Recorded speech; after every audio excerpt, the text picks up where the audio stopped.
Good morning, everyone. Today we are going to start the poem Animals, written by Walt Whitman. Before starting the poem, I want to tell you something about the poet. Walt Whitman is a major figure in American poetry. Walt Whitman famous American poet हैं. He was a nonconformist man in all respect including his social life. Nonconformist क्या होता है? A person who behaves or thinks differently from most other people in society. कि society में जो दूसरे लोग हैं उनसे कुछ डिफरेंट सोचना. As a fact, in an age when all poetry was rhymed and metrical, Whitman made a break with tradition and wrote a revolutionary new kind of poetry in free verse.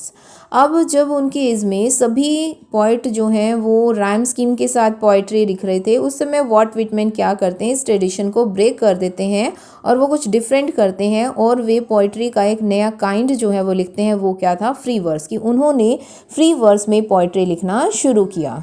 In this poem, there is no rhyme scheme. This poem is also written in free verse. Now we will discuss about the poem. In this poem, the poet admires the animals. Poet जो है वो animals की praise करते हैं. किस लिए? For being काम, composed and self satisfied. और यहाँ पर उनकी क्वालिटीज़ को ह्यूमन क्वालिटीज़ के साथ क्या किया गया है? कंपेयर किया गया है, कंट्रास्ट किया गया है, उनका कंपैरिजन किया गया है. He finds the animals to be free from all greed, ego, insincerity, hypocrisy, hatred, discrimination, materialism, as well as more humane than human beings. So he would prefer to shun the world of human beings and live with the animals. कि इसमें poet जो है वो animals के साथ रहना चाहते हैं. वो सोचते हैं कि एनिमल जो है वो ग्रीड, ईगो, हेटर्ड, इन सब चीज़ों से क्या है? फ्री है, दूर है. और इस तरह से poet has appreciative attitude towards animals. Now let's read the poem. I think I could turn and live with animals. They are so placid and self-contained. I think, I refers to poet. ठीक है, I stands for the poet. और poet जो है वो बहुत ज़्यादा attract है animal के साथ, फैसिनेटेड है एनिमल से. So the poet is thinking here कि I could turn. It means the poet want to turn and live with animals. The poet want to turn from the human world and start living with them. और उनके साथ रहना चाहता है या start living with animals. Animals के साथ रहना चाहते हैं. क्यों एनिमल्स के साथ रहना चाहते हैं? Because they are so placid and self contained. Placid होता है शांत होना, क्वाइटनेस, कामनेस है उनके अंदर. सेल्फ कंटेन्ड, सेल्फ कॉन्फिडेंट होना, सेल्फ सेटिस्फाइड होना. सो जो पोइट है wanted to live with animals because they are so placid, so calm, quietness and self satisfied. तो उनके अंदर ये सब क्वालिटीज़ हैं एनिमल्स के अंदर, क्वाइटनेस की, कामनेस की, सेटिस्फैक्शन की. तो वो पोइट जो है उनसे अट्रैक्ट हो जाते हैं और उनके साथ रहना चाहते हैं. आई stand and look at them long and long. अब आई स्टैंड, या वो वहाँ पर खड़े होना चाहते हैं, लॉन्ग टाइम तक खड़े होना चाहते हैं. Look at them long, it means लंबे समय तक उन्हें देखना चाहते हैं वहीं पर खड़े होकर. कि एनिमल्स के साथ रहना चाहते हैं, एनिमल्स के साथ खड़े होना चाहते हैं और उन्हें लंबे समय तक देखना चाहते हैं. They do not sweat and wine about their condition. Sweat and wine means cry and complain करना. कि जो दे रेफर्स टू एनिमल्स, एनिमल्स को रेफ़र कर रहा है कि जो एनिमल्स हैं वो क्या है, कभी भी क्राई और कंप्लेन नहीं करते अपनी कंडीशन के बारे में. It means they are satisfied about their destiny. अपने भाग्य से संतुष्ट हैं और कभी भी किसी चीज़ के लिए वो कंप्लेन नहीं करते. They never crave for anything. किसी चीज़ के लिए नहीं तरसते, कंप्लेन नहीं करते, चिल्लाते नहीं. क्यों? क्योंकि दे आर सेटिस्फाइड. जो भी उनके पास है, they are satisfied whatever they had.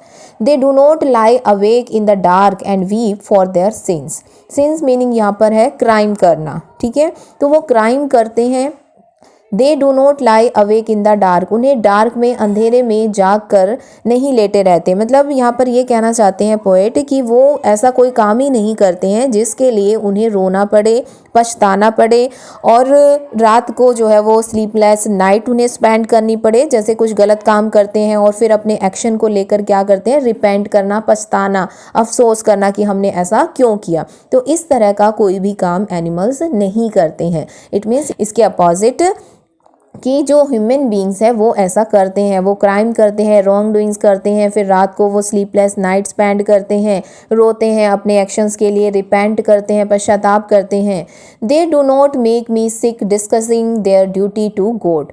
और वो दे रेफर्स टू एनिमल्स को ही रेफर करता है कि they do not make me sick, और वो मुझे सिक नहीं करते, वो मुझे परेशान नहीं करते। डिस्कस मतलब उनकी ये चीज़ें मुझे परेशान नहीं करती क्योंकि वो डिस्कस नहीं करते देयर ड्यूटी टू गॉड, कि गॉड के सामने अपनी ड्यूटी को डिस्कस नहीं करते। ड्यूटी को डिस्कस करने का मतलब यहाँ पर क्या है कि वो जो काम करते हैं उनके लिए, जैसे वो बाद में पछताते हैं, फिर भगवान के पास जाते हैं, अपने काम को डिस्कस करते हैं, प्रार्थना करते हैं कि उन्हें वो माफ़ कर दें। ठीक है, तो they do not pray to God for forgiveness. तो वो इस तरह का कोई भी काम नहीं करते कि उन्हें भगवान से प्रार्थना करनी पड़े, भगवान से उन्हें माफ़ी मांगनी पड़े। तो इस तरह से वो ऐसा डिस्कस करके वो मुझे सिक भी फील नहीं कराते। तो पॉइंट यहाँ पर इसके अपोजिट क्या कहना चाह रहे हैं कि ह्यूमन बींग्स जो हैं वो क्या करते हैं, ऐसा ही कुछ करते हैं कि वो अपने डिस्कस करते हैं, पहले वो गलत काम करते हैं, कुछ क्राइम करते हैं, रॉन्ग डूइंग्स करते हैं, और फिर वो उसको भगवान के सामने जाकर डिस्कस करते हैं और उनसे प्रार्थना करते हैं कि उन्हें माफ़ कर दिया जाए। बट जो एनिमल्स होते हैं वो ऐसा कुछ नहीं करते क्योंकि वो जो है वो क्या है, सेटिस्फाइड है। Not one is dissatisfied. Not one यहाँ पर किसके लिए आया है, एनिमल्स के लिए ही, कि एनिमल्स जो है वो क्या है, सेटिस्फाइड है। नॉट वन इट मीन्स कोई भी एनिमल ऐसा नहीं है जो डिससेटिस्फाइड हो। It means all the animals are satisfied. ठीक है, सभी सेटिस्फाइड हैं। और not one is demented with the mania of owing things. Demented क्या होता है, ना मैड हो जाना, पागल हो जाना, कि not one is demented, not one is mad with the mania of owing things. Mania एक तरह का क्रेजी होना होता है, एक तरह से बीमारी भी कहा गया कि जैसे चीज़ों को अपने पास रखने का craze. Mania of owing things means चीज़ों को अपने पास रखने का क्रेज होने का जो उनके अंदर मैडनेस होती है, वो पागलपन भी एनिमल्स के अंदर नहीं है, लेकिन किस में है, ह्यूमन बींग्स के अंदर है। ह्यूमन बींग्स वो है वो क्या करते हैं, मैटेरियलिस्टिक चीज़ों की तरफ भागते रहते हैं।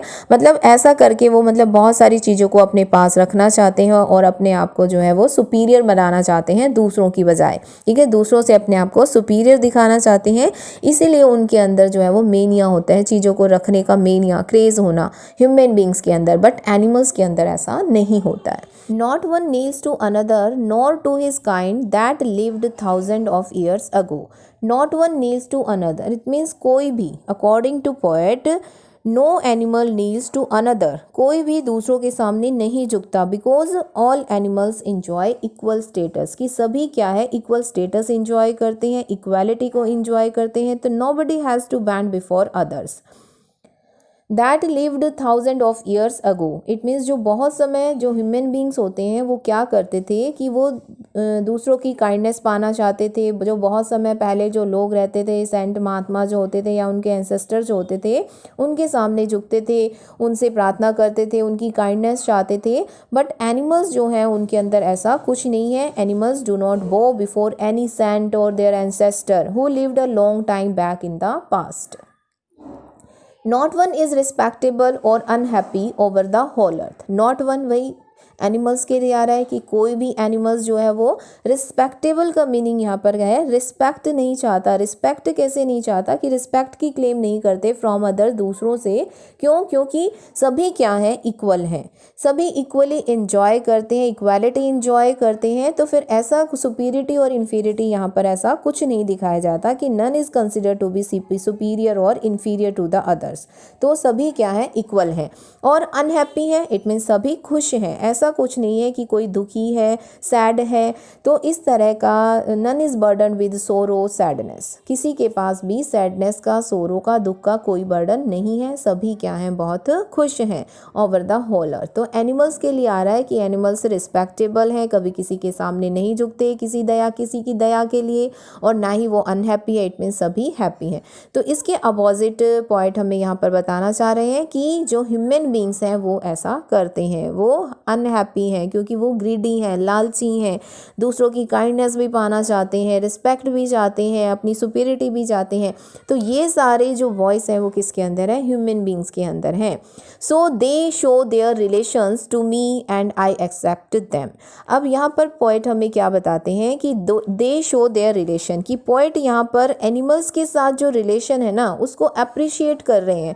क्यों? क्योंकि वो क्या बिलीव करते हैं कि जो क्वालिटीज़ एनिमल में पाई जाती हैं, ठीक, जो क्वालिटीज़ उन्होंने एनिमल में कहा है कि वो ना किसी के सामने झुकते हैं, ना क्राई करते हैं, ना कंप्लेन करते हैं, ना डार्क में रोते हैं, लेकिन ये सारी क्वालिटीज़ किसकी थी? ह्यूमन क्वालिटीज़ थी। और वो किसके अंदर आ गई हैं? एनिमल्स के अंदर आ गई हैं। तो पोएट जो है वो इन क्वालिटीज़ को जो एनिमल्स के अंदर है उनको अप्रिशिएट कर रहा है। The poet appreciate the relations of animals and believes that कि once the qualities found in animals were human quality. ठीक है, एक्सेप्ट करना मतलब ये सारी ह्यूमन क्वालिटी हैं, लेकिन किस में आ गई हैं? एनिमल्स में। They bring me tokens of myself, they evince them plainly in their possession. Tokens क्या होता है यहाँ पर? Inner qualities of human beings की, इनर क्वालिटीज़ ह्यूमन बींग्स की, जैसे contentment, equality, calmness, honesty, sincerity, innocence. तो ये सारी जो क्वालिटी हैं वो क्या है? ह्यूमन बींग की क्वालिटी हैं। और वो कह रहा है कि दे रेफर्स टू एनिमल्स, की एनिमल्स जो हैं ये सभी इनर क्वालिटीज़, ये ह्यूमन क्वालिटीज़ जो है मेरे लिए लेकर आए हैं। इट मीन्स दे इवेंट्स का मतलब होता है शो करना। दे एनिमल्स क्या कर रहे हैं? शो कर रहे हैं। दैम का मीनिंग यहाँ पर क्या है? Them refers to inner qualities. ठीक है, ह्यूमन बींग्स की जो इनर क्वालिटीज़ हैं, equality, calmness, honesty, sincerity, innocence, इन सभी को वो क्या कर रहे हैं? शो कर रहे हैं, दिखा रहे हैं। इट मीन्स दूसरों को भी दिखा रहे हैं इन देयर पोजेशन, और उन्होंने उन्हें अपने पास भी रखा हुआ है कि ये सभी क्वालिटीज़ एनिमल्स ने क्या कर रखी हैं? प्रिजर्व्ड कर रखी हैं। क्लियर कि एनिमल्स हैव प्रिजर्व्ड दैम, और वो दूसरों को भी दिखाते हैं और खुद भी ले रखी हैं। It means the poet want to say that कि human beings have abandoned these qualities and animals have acquired. I wonder where they get those tokens. Did I pass that way huge times ago and negligently drop them? I wonder. अब देखो, in this stanza I stand for not only the poet or the narrator but all for human beings in general में human beings के लिए यहाँ पर use हो रहा है कि ह्यूमन बींग्स आर थिंकिंग, या फिर पोएट इज़ थिंकिंग हेयर कि where they get those token, कि कहाँ से वो उन्होंने इन टोकन्स को ले लिया। टोकन्स का मतलब है इनर क्वालिटीज़, कि पोएट यहाँ पर कहना चाह रहे हैं कि ह्यूमन बींग्स ने जो है वो क्या किया है कि डिड आई पास, कि उन्होंने इन टोकन्स को ले लिया। टोकन्स मतलब क्वालिटी, किससे ले ली? ह्यूमन बींग्स से। कि एनिमल जो है, एनिमल ने इन क्वालिटीज़ को ह्यूमन बींग्स से ले लिया है। और did I pass that way huge times एगो। डिड आई पास, क्या मैंने उन्हें पास कर दिया था, या ह्यूमन बींग्स ने इन्हें पास कर दिया है बहुत समय पहले। किसको पास कर दिया है?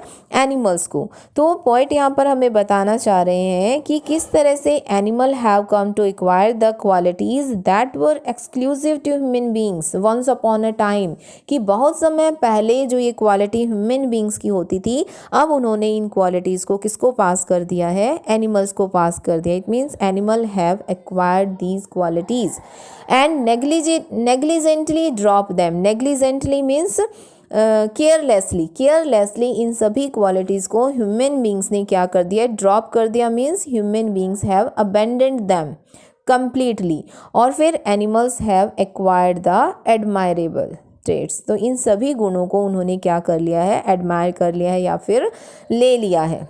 Clear? The poet remarks that कि animals have picked up these virtuous traits which were dropped down by human beings.